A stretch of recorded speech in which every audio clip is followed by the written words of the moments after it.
tuli ku mukulu gwe bayita Gravity Omutujju.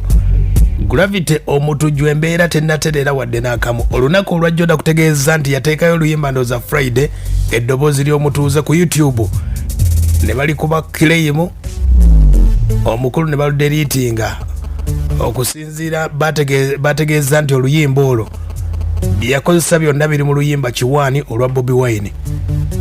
Oluyimba olwo ne baludeliitinga teruliiyo.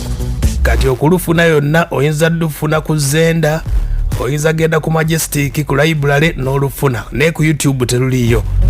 Katubadde tukyali ku ebyo nga mumanyi Gravity olunaku olwajjo yategeezezza nti Bobi Wine yajjayo oluyimba lwange olw'ensonga nti yawulidde akatengo, yawulidde akaliro, n'agattako n'okugamba nti omukulu Bobi Wine ennyimba z'abagenzi okuli olwa Fire yaluddamu bubi n'olwa Paul Kafeero lwe bayita Dippo Nazzigala. Kati abaana ba Paul Kafeero omukulu bamuyita Kafeero Schwarz oba gwe bayita Kafeero Schwarz naye muyimbi ategeezezza bw'oba ofuuse kitagasa mu bantu. Emyaka egiyise nasobola okuba ate nga meetinga omuyimbi gwe bayita Gravity Omutujju, namulaba ng'omusajja ow'eggonjebwa atobanga nze okubeera omuvubuka ow'enjawulo, era yasobola okuba ate nga addamu oluyimba lwa taata wange lwe bayita Walumbe Zaaya, era saamuwa buzibu bwonna, n'asobola okuba ate nga agenda mu maaso.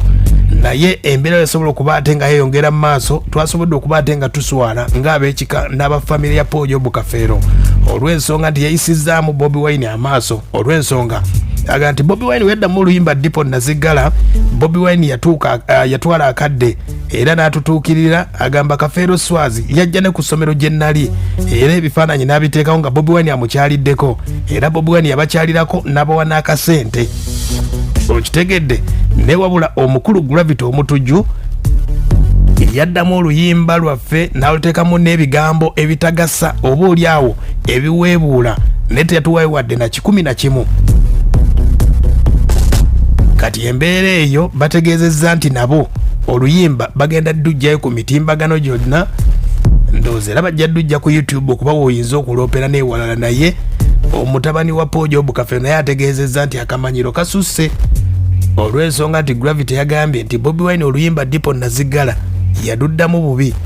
Abaana ba Paul Kafeero ne bagamba akamanyiro kaba kasusse kuba ye Bobi Wine yatutuukirira n'akasente n'atusaba, n'akasente n'akatuwa ate ng'ayise mu makubo amatuufu.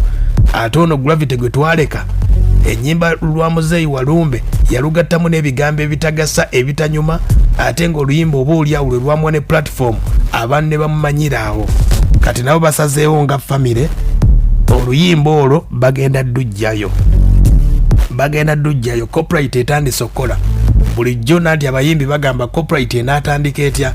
Mukulu Gravity ye yagitangudde, yatandika na ddwaliro, azze ku luyimba lwa Bobi Wine alubye bamukwatiddemu.